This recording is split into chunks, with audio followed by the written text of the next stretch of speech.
Hey yo, folks. How y'all doing this wonderful, what is it, Monday? Kind of lose track after a while. I am in the Sunshine RV and cabins area in a cabin. It's actually really nice. In Sunshine Valley, which is on Highway 3, also known as the Crow Nest Highway. Crow's Nest, maybe?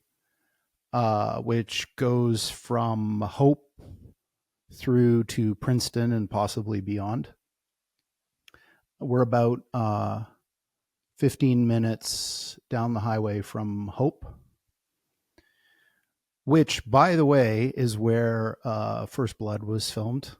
And they actually have a Rambo statue downtown in Hope. But I'm getting ahead of myself a little bit.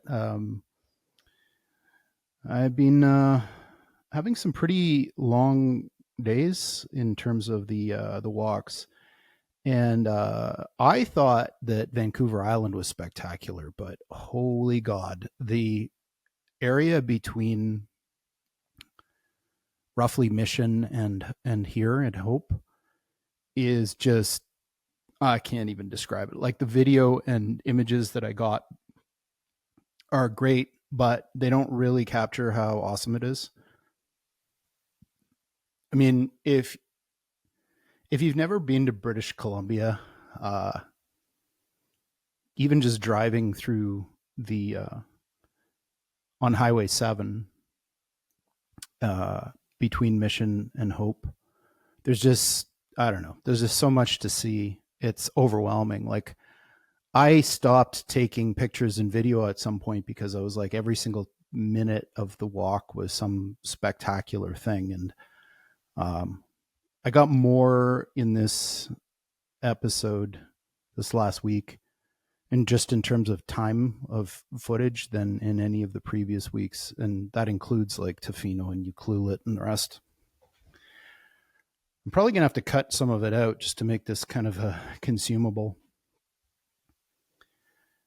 So over the last week, I started in Maple Ridge, and the first day I extended myself a little bit, and I did about 27 kilometers into Mission, and stayed at a Best Western there. And then that would have been, just checking my notes, that was April 29th. And then the following day, on April 30th, I went from Mission to a place called De Roche, which is just absolutely spectacular. Like, I can't even describe it. And my end there was a place called the De Roche General Store, which I found out has a claim, or they claim, that they have the world's best beef jerky, which is weird. But I tried it. I bought $20 worth of beef jerky, and that day I had to cab back from there, and it took forever for the cab to get there. So I sat outside the De Roche General Store for probably about 45 minutes, chewing down on this bag of beef jerky. And it was really good. I don't know if I would call it the best in the world, but it was quite good. It was very salty, which was good. Yeah. So okay, I am at the De Roche General Store in De Roche, and I have girded my loins with about half this canister of sunscreen because it is really warm today. It's really hot, and I can already feel it. I also filled up my water thing with this entire thing of water, so I got a liter and a half, and I'll probably need it. You see my shirt? It's covered with like salt stains. I don't know if you can see the back of it, but I got like salt stains all over me because I've been wearing the same clothing for like 3 days now. Yeah, hopefully I'll get to change today. It's a long story. But yeah, this is an absolutely beautiful day, and I cannot believe how gorgeous the country is here. The stretch between Mission and Hope is just unbelievably gorgeous. Like I can't even describe it. I'll show the video and stuff in the in the update, but it doesn't really capture it. You have to be here, I think, to see it. And at the end of the day, if I can make it that far, there's like a tulip festival thing, which looks pretty awesome. So hopefully I can get some shots from there. Okay, wish me luck. Yeah, so that was cool, and the store itself was nice, and the people there were really friendly. We got to chatting about why I was out in the middle of nowhere with no way to get back, and they actually hooked me up with the cab company. So yeah, that was good. And then on May 1st, the next day, I did a little bit of a shorter jaunt. Did about 18K. And that day I went from the DeRoche General Store to, I'm just checking where the end point was. It's funny, it's like only a couple days ago and I've already forgotten. Tell me where you are, machine. Hmm. The thing with the Strava app is that it's definitely not as good um,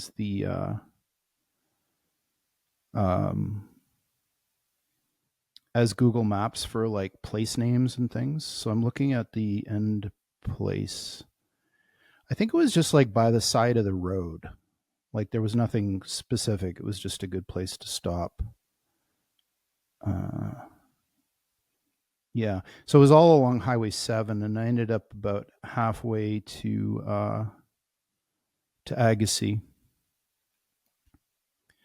And then on May 2nd, I took off, and then May 3rd, I walked from that original point to just outside of Agassiz. And again, I don't recall exactly where the stopping point was, but it was somewhere along Lougheed Highway. And I think that was the day that was it that day? Yeah, it was that day that I went to the Harrison Tulip Festival. So in the footage, there's a bunch of like tulip fields and stuff. That was just outside of Agassiz, just before it. There's a field in the middle of the mountains that they've planted rows and rows and rows of tulips. And we got there on the last day that it was open, and so there's lots and lots of people there. And we were hoping to take up the drone and do some drone footage over the tulips, but there was no drones signs everywhere. And I may be chaotic good in alignment, but I I wasn't that chaotic that day. I figured we might as well not test the local populace's patience by disobeying all of the obvious signs. So we didn't take any footage. I'm gonna actually look and see if I can find some drone footage because I'm sure there is some of the thing. It was pretty amazing. And then the last day, which was yesterday, I think, unless I'm missing a day. Yeah, yesterday was May 4th. I did my longest stretch yet. Did about 31 kilometers, and it was tough. There was nowhere to stop, so I basically did the whole thing in one go. I think it would have been easier if I'd been able to take a break in the middle, but yeah, by the end of it, I was pretty beat and ended up at in Hope. So I walked from just outside of Agassiz to Hope. Had to cross another stupid bridge. I found with the bridges that if I can find a way to not look at anything but the pavement in front of me, and I put like loud music on so I can't hear anything that I can manage, but it's nerve wracking. But I made it, and ended up the day at a pizza place in Hope, which had awesome pizza. I walked in and I was just like, obviously, like total hobo, and I was like, "Do you have anything that's already ready to go?" And the guy kind of stares at me and he's like, "Well, we've got one." And then he rattled out this long, long list of ingredients that was on his pizza as if it would dissuade me. And I was like, yeah, I'll take that one. And it was so good. Oh my God. The art on the box, though, was super hilarious. I think it was supposed to be a bear holding a pizza box, but it looked like it was drawn by, by a 4-year-old. It was kind of awesome, actually, how bad it was. I also came across an old church. It had a wooden carved sign above the front doors that said Sacred Heart 1926. It was shut and looked like it had fallen into disrepair. I tried to get in, but the doors were barred. And outside there were a bunch of children's toys, like stuffed animals and things, and little shoes. And the whole thing was kind of like a rotten, moldering pile. And it was quite disturbing, the juxtaposition of like all of the kind of rotting children's shoes and toys in front of this dilapidated old church was jarring. I tried to look through a crack in the door, and it looked like the inside of the church had been well maintained. After the fact, a friend GPT'd it, and this kind of memorial is apparently part of the like setting up a memorial for the indigenous school thing, uh, where for a while in Canada the indigenous children were taken away from their families and put inside what are called residential schools. And it's probably the case that this church was either involved in one of them or was part of it. But yeah, it was kind of a jarring to see it kind of affecting as well. Yeah, so that was my last week. So yeah, a couple long days. The 27K didn't feel too bad. The 31 really beat me up. So today I'm taking the day off as the day after that one.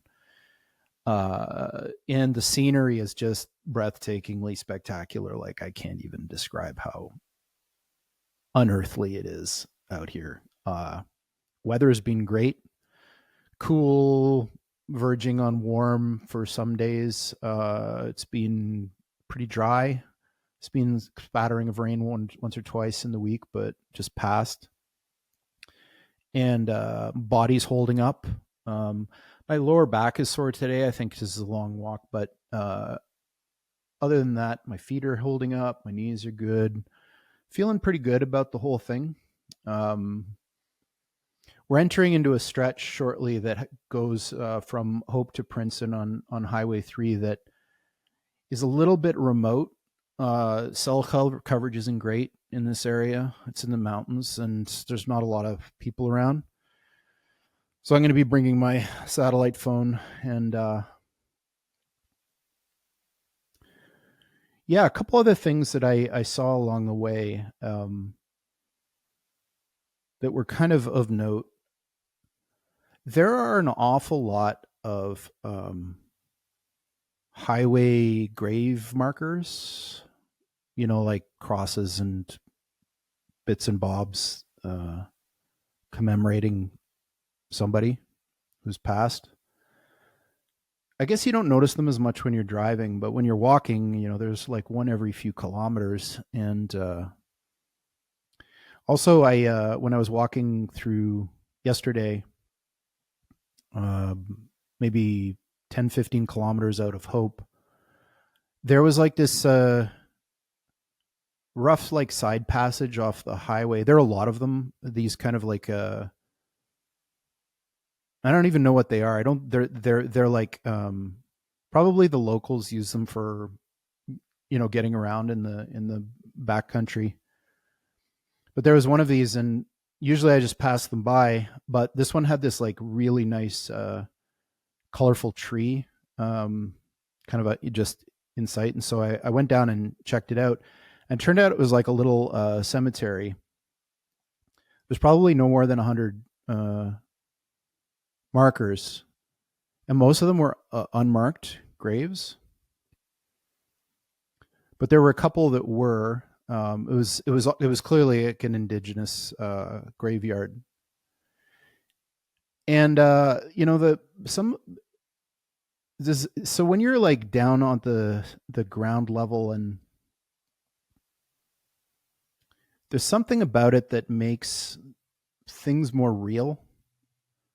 So, you see that sort of thing, and it almost feels like you're closer somehow to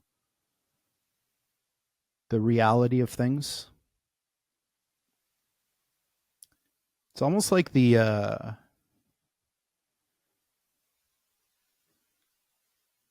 living in a city, staring at screens 23 hours a day. It creates like an illusion of what the world is. And I think a lot of tech people and people who kind of like live in their own bubble worlds, um, they create like this fantasy of what the world is that isn't actually what the world is. And when you do something like this, where you're outside all day and you like looking at actual things that really exist, it kind of makes it you closer, I think, to what's true about the world. Like, you don't lose all your knowledge of physics and math and all that when you do something like this, but what I think you do is you start to shed the weirdness that comes from being around people who stare at screens all day.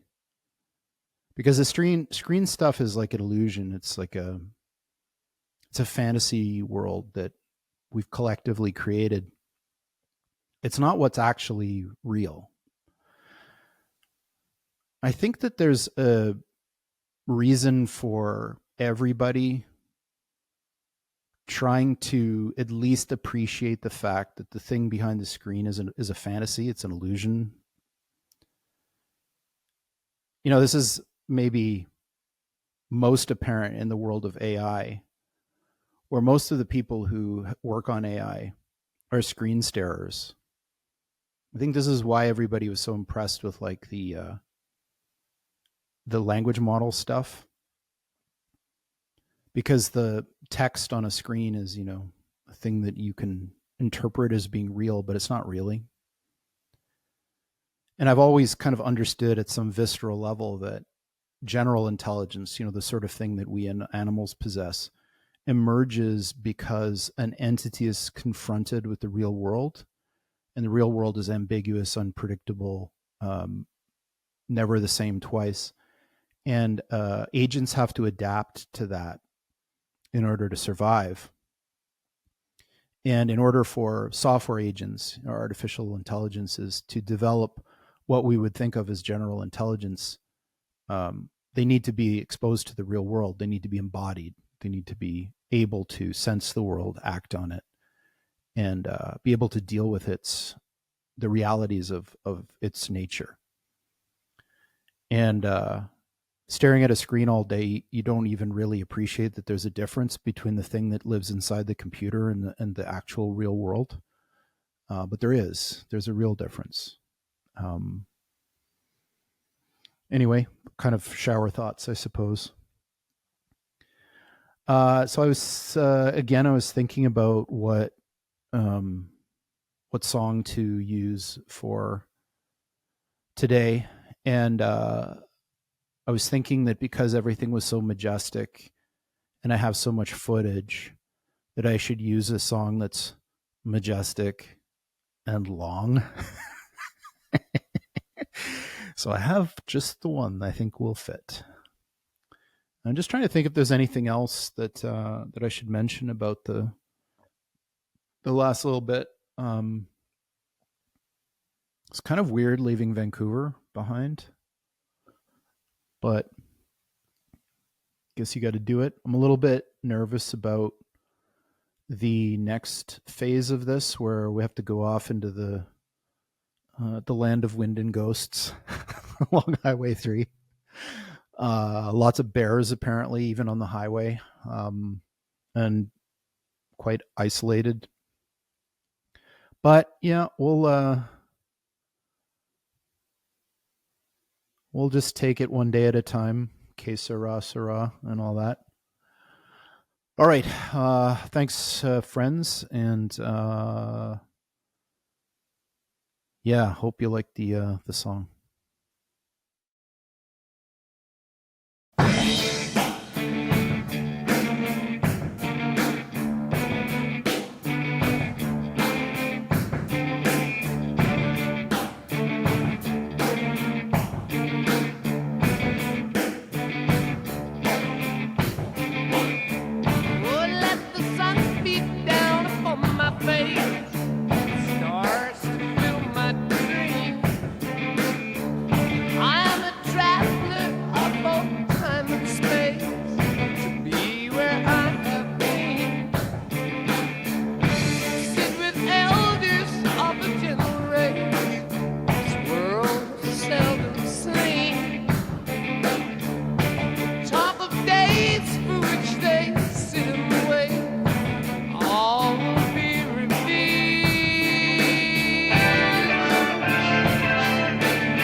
sun buries the ground.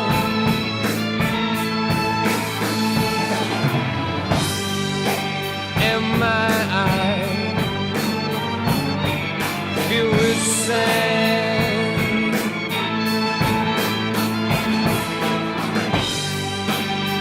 as I scan this wasted life.